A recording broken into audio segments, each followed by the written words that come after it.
guys, Rhonda Draculis here, RK3 Designs, and today we're gonna do a variation of an exotic pour where we create an onyx with earth tones.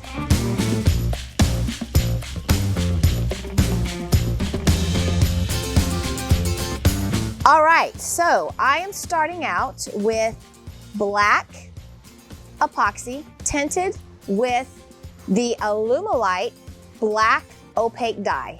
Now I've tinted it pretty opaque and I've actually added a little bit of gold dust. Any of you that know me know I love a little bling bling. So I'm gonna dump this out on the table. You really won't be able to see the diamond dust until I level this out and make it a little thinner, and even then it's only gonna be such a small hint that you'll probably only see that gold dust, when the light hits it just right. I just wanted to kind of peekaboo through a little bit. All right, so I'm gonna take my trowel. I'm gonna stir it up one more time, just to ensure everything's mixed up, and we're gonna push it out. Now, on bigger projects, I do like to use my trowel just to kind of help me get that material out. But then I'm gonna go back and I'm actually gonna use my hand to level it all out. Now I'm gonna take my hand, I'm gonna heat it up just a bit too. When I heat it up, it really helps me to be able to move the epoxy a little bit easier.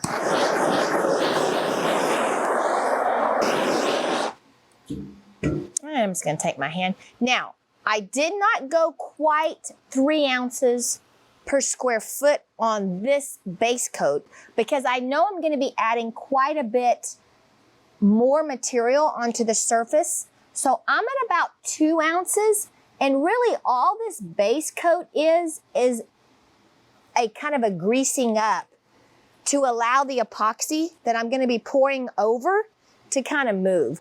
So I'm not really trying to get 100% thick coverage on this. More just kind of like my grease coat. So I can tell my material's a little bit thin on here, but like I said, I went about 2 ounces per square foot instead of 3 ounces. I am really making sure that I get my edges with my hands, helping that epoxy roll. I've prepped my sample board by using a round over router bit so that I don't have 90-degree edges, and my epoxy will really flow well over the edges. All right, now I'm gonna hit it with some heat.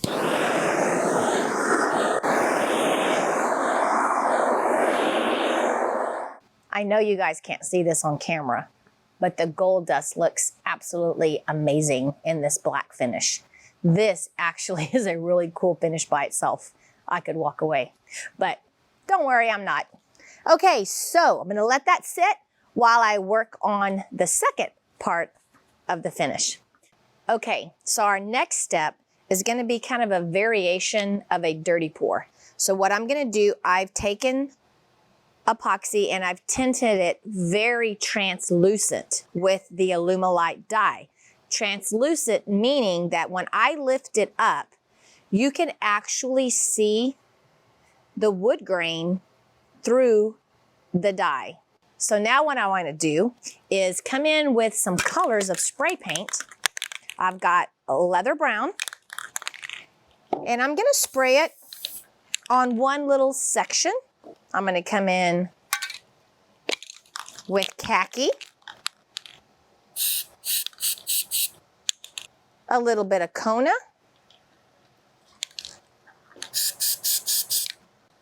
white, rose gold, and champagne bronze. I don't want to over mix that color. I want to very softly mix that color. All right, so now that we have it in the bucket, I'm gonna be very, very careful so that I don't mix it as I pour. And I'm just gonna cause some random designs on my board.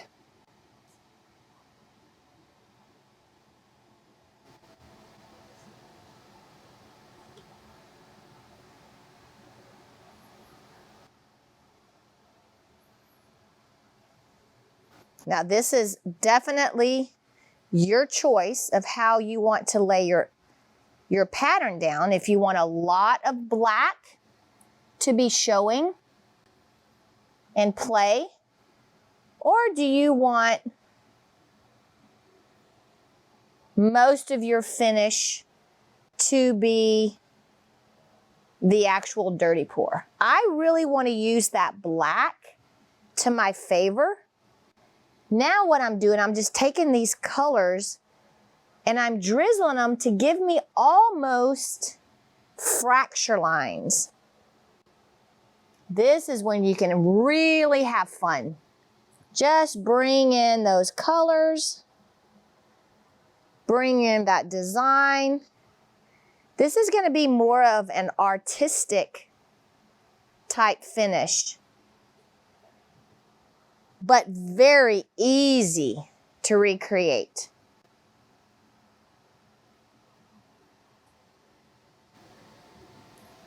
All right, I love that. Okay, so I'm gonna heat it up.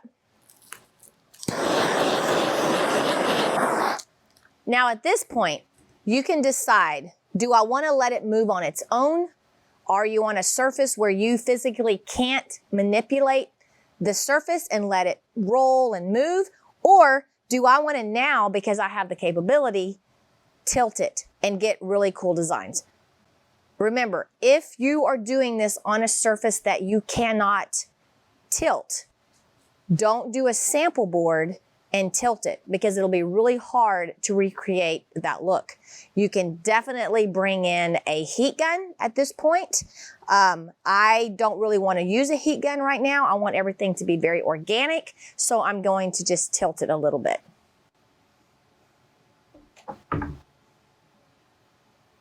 Now, I don't want to tilt it fast because it gives me these little, almost these little teardrop looks. So I'm going to tilt it very, very softly.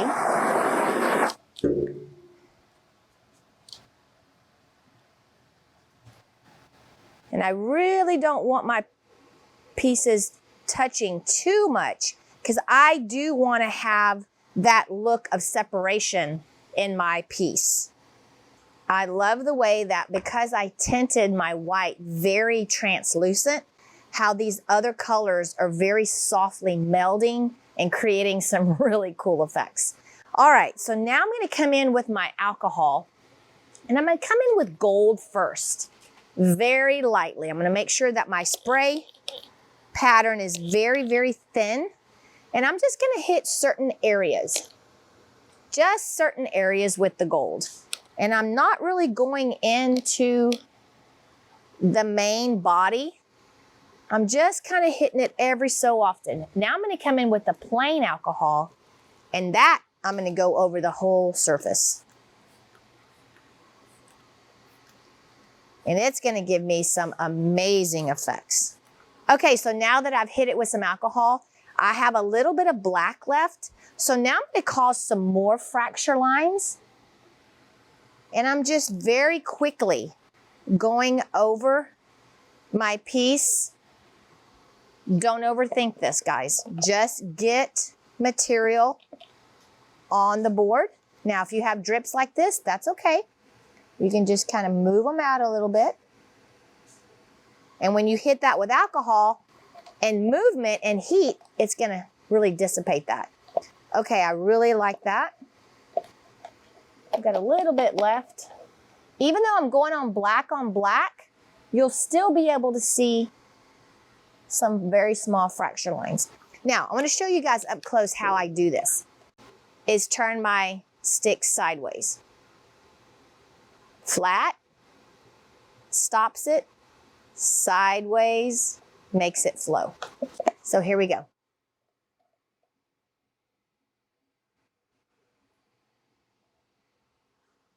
When you do that, you want to start off your board. Don't start in the middle. If you start in the middle, you're gonna have blobs. So start off your board and go very straight. You don't wanna do wiggly lines at this point because it's going to move on its own and cause some variations. If you try to go wiggly across the top and man-make your veins, it looks very unnatural. So very, very straight. Now I'm gonna heat this up. And because my epoxy is still very fresh, it's moving right now, and on its own, it's softening up these lines to look very, very organic, very, very natural. I love how this piece here really is creating almost like a fault line. Now, something like this you would find in a really upscaled kitchen, maybe on their kitchen island. Not sure you'd want to do the whole kitchen. Maybe you do. But I could really see some black countertops throughout the kitchen, and then this being a focal point maybe on your island.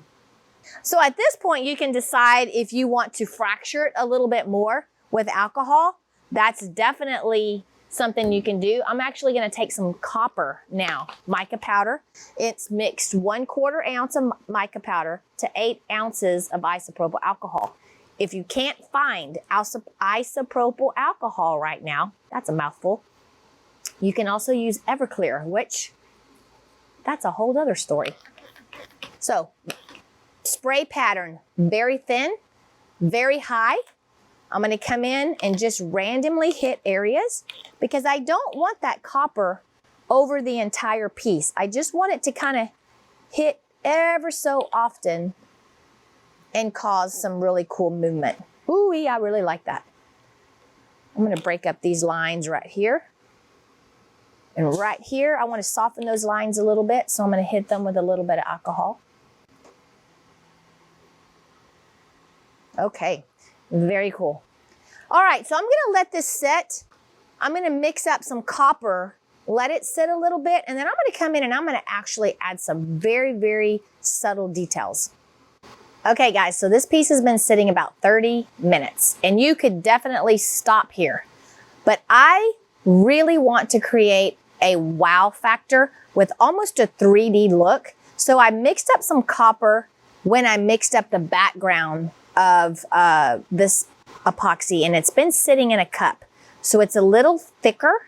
So now what I want to do is I want to create a real accent. And it's almost one in my mind where you see pictures that are drawn and then you see it's outlined, but it doesn't follow exactly the outline. It kind of goes in and out. That's kind of what I want to create. Like I said, you definitely don't have to do this, but I really want that look. Real artsy, high-end look. So I'm gonna come in with my copper and I'm just gonna start following the contour, but not really worrying about staying right on the edge. Okay, so my copper's pretty thick now, so it's really easy to drizzle. And when I drizzle, I'm gonna keep my piece sideways, not flat. Same thing, I'm gonna come here, start off my board,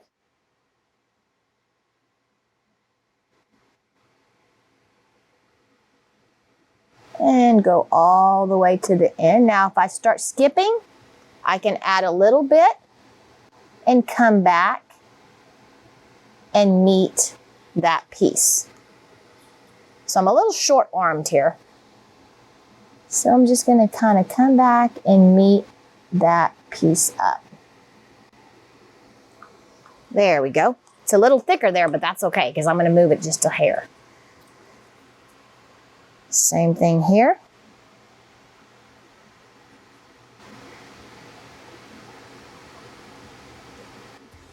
And this is just a highlight. And it doesn't matter if you get out of the lines and you have drips. You can always go back in there and touch those up when you're done. Remember, this piece is still gonna move. So even though I'm coming in later, this epoxy is still gonna set up Now I'm calling it quits. Love this piece. Very high end, guys. This looks like a super expensive piece of quartz that you would find in any really high end home. Love, love, love this. Okay, guys, if you like this as much as I did, give me a thumbs up. Hit that bell, subscribe to our channel. You'll get future notifications every time we post a video. Also, check out our website, RK3Designs.com. And also, check out our online course. For those of you in this world right now that we can't travel, we do offer that option. Online, epoxypro.com. Guys, and until next time, remember, don't be scared, move forward, and be creative.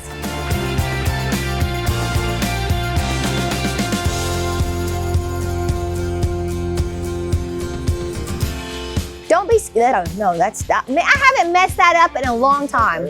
Yeah.